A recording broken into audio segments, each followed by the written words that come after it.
Hey everyone, welcome to Small Talk Sundays, where I just use some small talk on Sundays and then upload the video at a very inopportune time on Monday. Almost didn't manage to say that. So, it's another Small Talk Sunday coming around, and yes, I'm aware, very well aware, that the video is not completed yet. However, I will have to say that the playthrough, the actual full playthrough part of it, has been done for a few days at this point. The problem was coming up with an outro and intro. And when I tackled the outro, that actually flowed kind of smoothly. When I found out that the piece of music I wanted to use for that, I got that done rather quickly. And I'm actually I really like how that turned out. And if anything, I'm actually more excited to release the videos for you to see the outro more so than the playthrough. Oh no, I just have a hard time acknowledging the actual playthrough part as being... I have a hard time just seeing just me playing the game just like as actual content, like in an unedited form. I don't know, it is difficult for me as a, like personally to really grasp. So it's, yeah, it gives me weird, complicated emotions. But as for the intro though, that's the thing I'm currently struggling with. Well, outside with figuring out what outro still I want, like the outro little segment's done, but I just need like the ending still for like, you know, the whole like just the cards at the end, you know what I mean.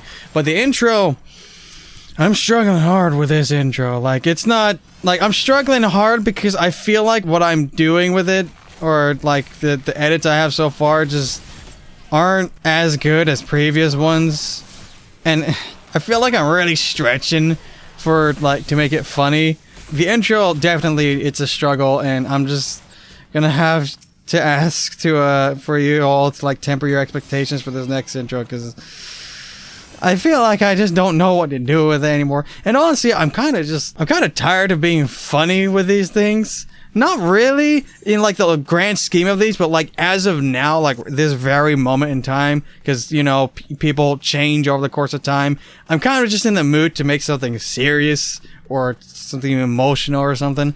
Like for instance, like the intro that I'm wanting to do is the intro for the next for like the third MSQ video that would be uploaded from now. That would probably be the the third video that would be MSQ video uploaded from now. That intro is the one I want to be working on the most, and I've already started like sitting here planning things out to the point where I may actually try composing a piece for it myself again, but I don't know how that's gonna go because I don't have professional tools, and I can get the subscription based thing for East-West VSTs again and try to brush up on that. But I'm also extremely just like rusty with music in general because it's been a minute since I last tried anything, so I don't even know if I would do it. But I've been planning hard for that specific intro, and then I gotta remember I still gotta work on this video first. So I'm just in general just not in the mood for this type of intro thing I'm doing, and the one I'll probably do for the next video after that. So I'm gonna be kind of having my mind focus on that other one, and it's just kind of bugging me. But yeah, that's kind of where I'm at. Like the playthrough, if I did not do my intros the way I did, and like the intros and outros the way I did, well, even just the intros, like just the intros that I do, these videos would be able to, like, I feel like I would be a lot more comfortably say that I could like get these out fairly regularly, and maybe even more often too. It's just, man. And it's not because the intros are hard to edit. Like the actual process of editing it together is not necessarily hard for me. The only one that was kind of like stretching like the difficulty limit was the last one I did for the Allegiance, the video titled Allegiance, the little transition. That was kind of a difficult one for me to pull off. But outside of that, a good chunk of these edits aren't necessarily hard for me to do. It's just coming up with the ideas.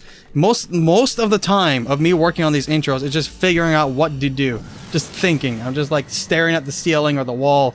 I'm just like, what do I do here? I'm just I'm just kind of like potatoing out, trying to figure out what to do. And that's honestly an issue I'm running with this one, and it's bugging me a lot.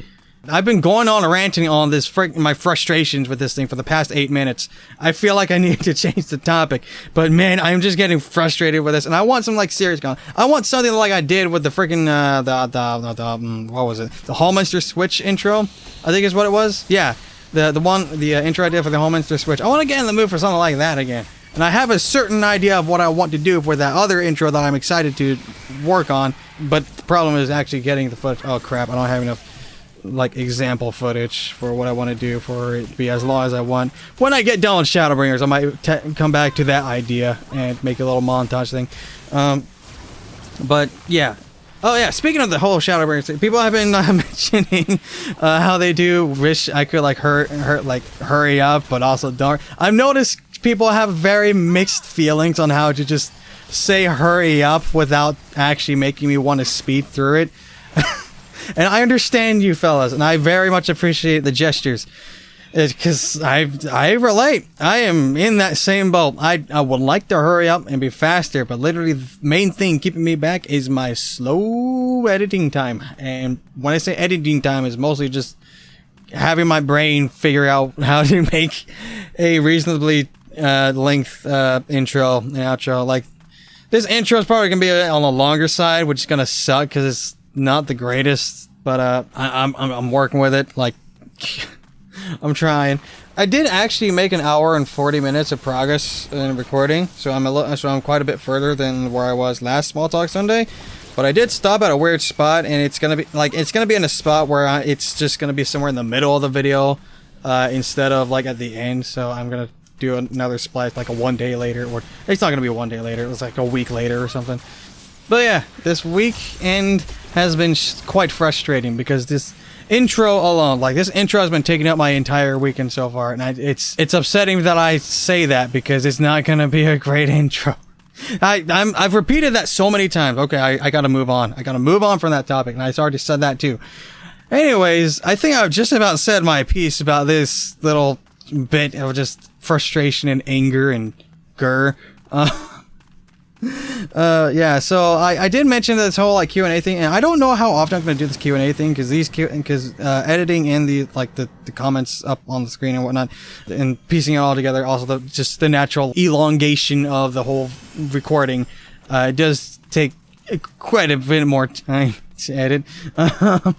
Well, not edit, but just like sit through. Anyways, some people did ask some questions at the last Small Talk Sunday, and I don't know what order this is going to go in because I've had some people help me out with trying to find these questions.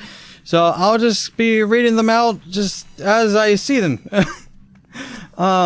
Yeah. So for the first question, is actually asked twice actually by two different people, being by Senshi and Erebos Tenebris, or Tenebris, not sure how the last one's pronounced. But both of them roughly ask if I've watched the trailer for the new job during FanFest. And I will have to say, actually, yes, because my friend actually decided that I probably was going to get spoiled this thing anyway. So they went ahead and showed me and told me the name of it before showing me the trailer and whatnot, because they were actually pretty spot on how soon I was going to get spoiled the name of it, because as I was putting in the tags for my my last Shadowbringers MSQ video, I have a little YouTube add-on called TubeBuddy that helps me out like with tagging some things. I don't really use it to like utilize it too strongly, but it does give me an idea of what was commonly looked up. And when I was typing in FFXIV, being Final Fantasy 14, and I pressed space, it immediately showed, like, put the name of that new job right next to it. So even without talking with anyone, just me doing my own thing, I was spoiled the name of it. Well, not really, because my friend told me it beforehand, but he had some good gut instincts because of when that happened, because it was like immediately the next day is when that happened. So yes, I am familiar with how it looks, but as for my thoughts on the job, I really like it because it reminds me of the WoW aesthetic. But I'm not going to, but I don't want to dabble too much on this topic either, because I'm aware some people don't want to get spoiled by the name of it or anything like that. And me even mentioning just how it reminds me of a certain thing is already pushing the boundary. So to basically sum up, yes, I have seen it, and I know you would like to hear my thoughts on it, but Small Talk Sundays aren't spoiler talks. I might incorporate a spoiler talk rant thing in some random other moments when I'm done with this Shadowbringers MSQ. But as of right now, my main goal is, just to been the same as ever. I'm kind of stagnant in that. So hopefully that answer works kind of alright for you folks. So I'm going to move on to the next question, which is by lunartotem. Again, they actually ask quite a few things. The first question being, have I played any of the other games in the Nier series or Drakengard games? And to answer that, yes, I have 100%ed Drakengard 1 and 99%ed Nier Automata. I haven't 100%ed it yet. Really freaking close. I'm pretty sure I know what the 100% is. But I haven't beaten the super end game gauntlet challenge, so that's why I haven't done the thing yet. But yes, those are the only 2 games that I've played, which also means I have not played just Nier. Nier, the original Nier. I have not played that. I skipped over that because I'm aware Drakengard 1 bleeds into Nier, and Nier is literally this direct same universe as Nier Automata. So, with that said, I've been wanting to play Nier Replicant for such a long time at this point, and being that whenever it was released, I haven't been keeping track. My face has been in the editor the whole time. But yeah, on top of me feeling the whole FOMO thing of just being freaking behind the MSQ, I am really I'm already late to the punch in tackling Nier Replicant because I want to play that thing because it's remastered to where it no longer has the old clunky gameplay. Because if I recall correctly, it was still somewhere in the rough same kind of vein as Drakengard 1, like the original Nier was. And if it was, then I'm kind of glad I didn't quite play that. Because, holy lord, Drakengard 1's gameplay is incredibly monotonous and just repetitive beyond all heck. And the music is incredibly grating on the ears and soul. But I played through it because it was freaking different. Actually, when I played the original Drakengard, I played it on the emulator because I never got around to it when it was originally released. But when I played through it, I picked it because I was like, hey, it's dragons. I want to play dragons. Dragons are fun. And I went into a very different experience than what I thought I was going to jump into. And I was kind of captivated by just how WTF everything was. And I kept on going and going until I get 100%ed it. And I'm surprised that I only beat the last boss on my second try. I actually tried repeating it again. I was like, can I do it again? No, I can't. I can't beat the boss anymore. Yeah, that was definitely an experience. And then Nier Automata, I'm pretty sure people are quite well aware that I played that.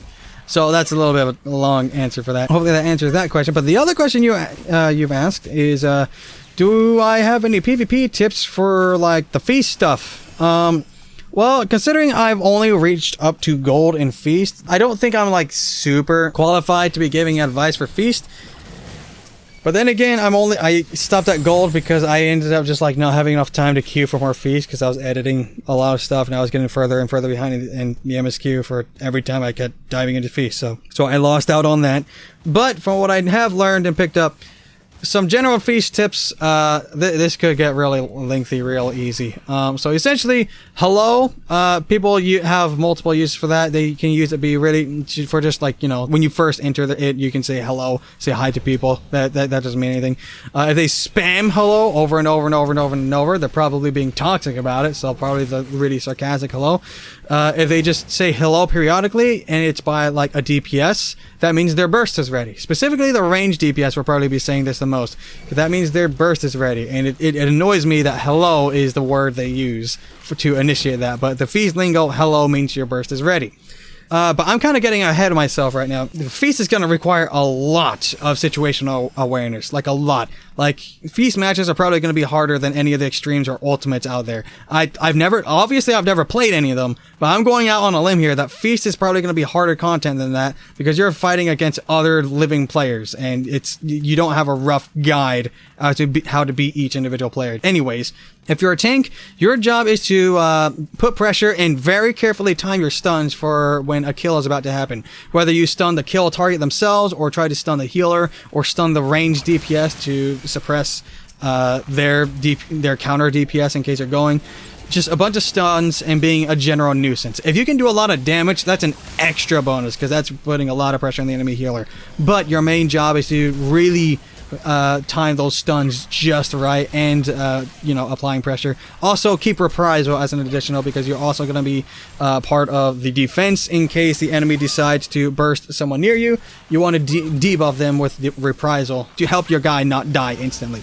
If you're a healer, I don't have a lot of healer tips because healer is such a hard role to do in Feast that I don't even touch it. Well, granted, I don't touch any other job outside of like the range role, but healer is on another level of difficult in Feast.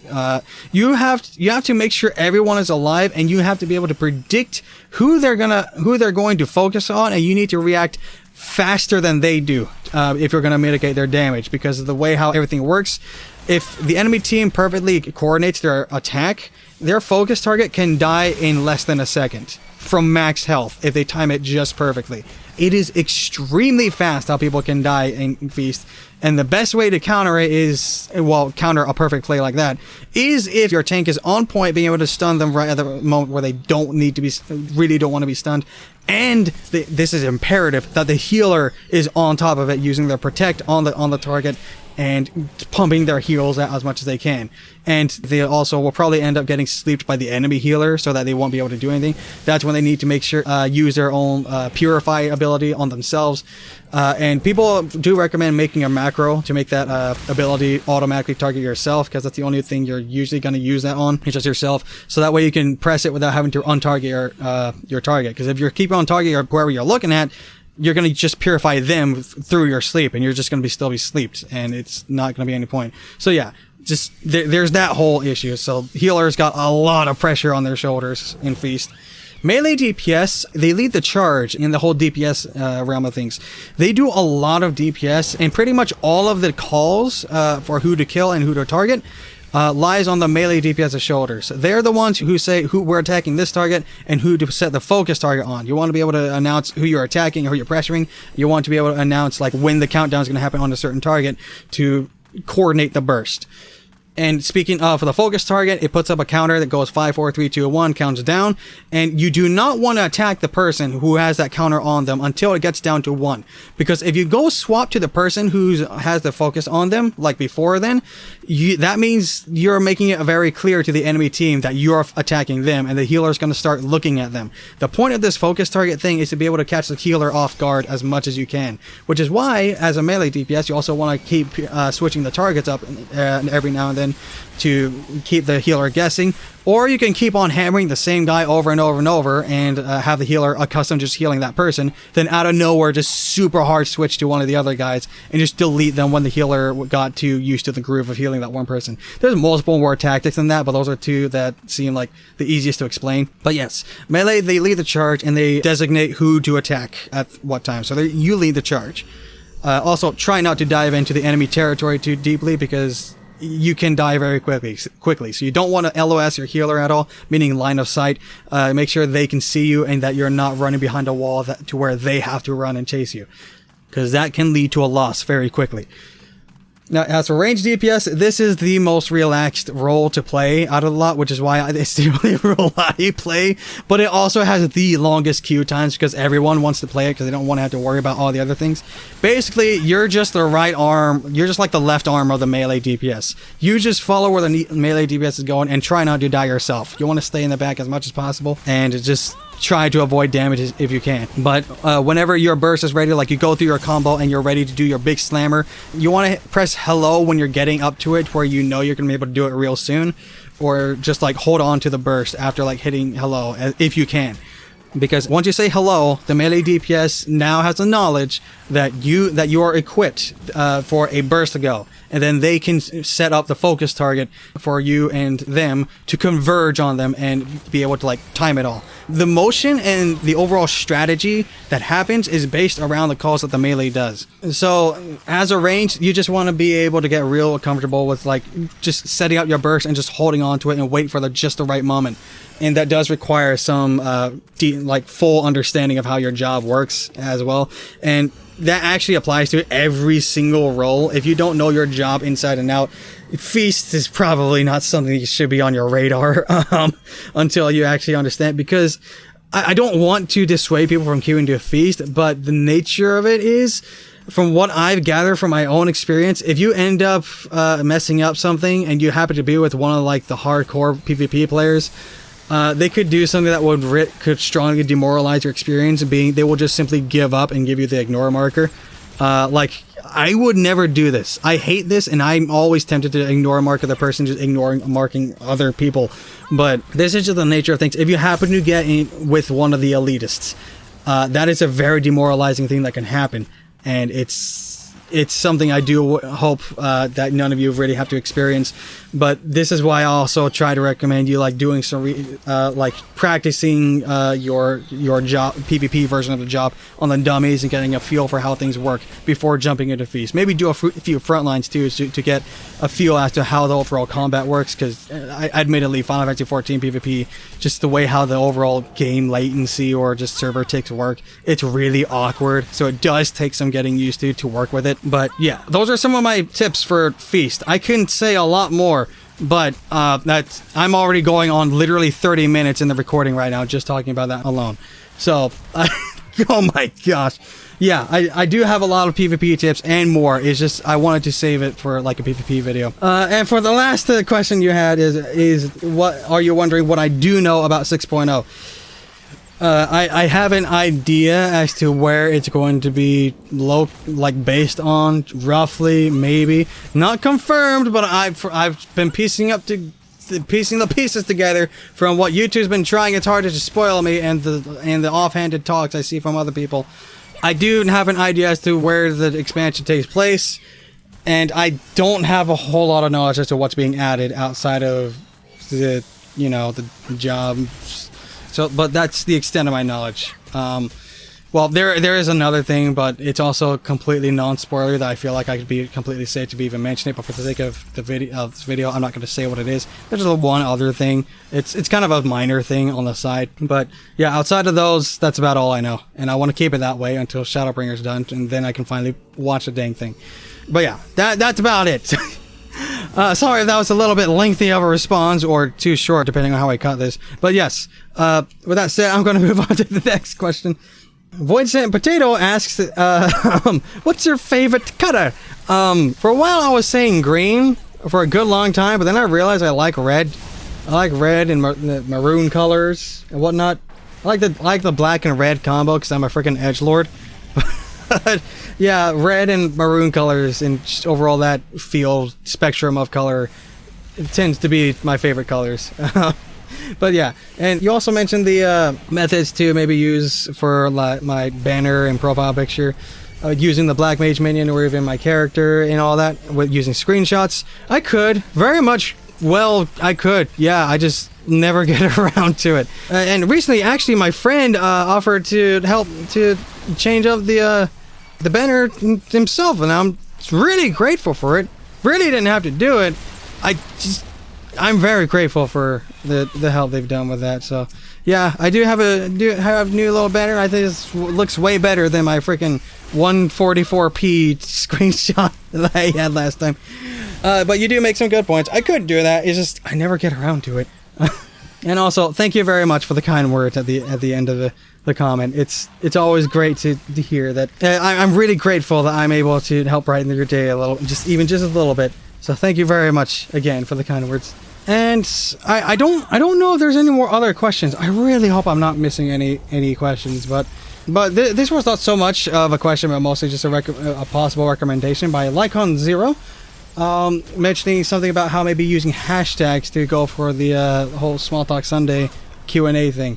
I'm not sure how much Q&A I'm going to do with these Small Talk Sundays, because I don't know, these things do take a minute to fully edit and go through. And I would very much like to actually visualize all the stuff that I mentioned about the feast advice earlier, but that's going to take way too much time that it's probably when I'm looking at this in the editor, it's probably going to be like 3 a.m. in the morning or something.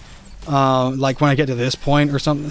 Probably not that long, but you get the point. It's going to take me a minute as is. So in a designated PvP guide, I would like to, but I have a feeling that may or may not change entirely based on what certain PvP changes may or may not happen coming with the next expansion. So by the time I do get to it, it will probably have no relevance whatsoever by the time that drops. So I don't know if I'm gonna make that, so that freaking sucks to think about. But yeah, with all that said and done, hopefully I was able to answer everyone's questions sufficiently, and I really hope I didn't miss anyone. If I did, I apologize. It's just I miss things too, and it's freaking late at night. But yeah, I also noticed a few of you mentioned your WoW PvP stories as well, and those, it's always fun hearing how people manage their own ways when they get freaking ganked or they do the ganking. It's interesting hearing both sides of that coin. So with all that said and done, I think it's about time for me to wrap this video up, because it's, like I said several times, it's getting pretty late. So yeah, with all this said and done, for like the third time, thank you all very much for watching and or listening. Yeah. And I hope you all have a wonderful life, and don't click links. Take care, folks.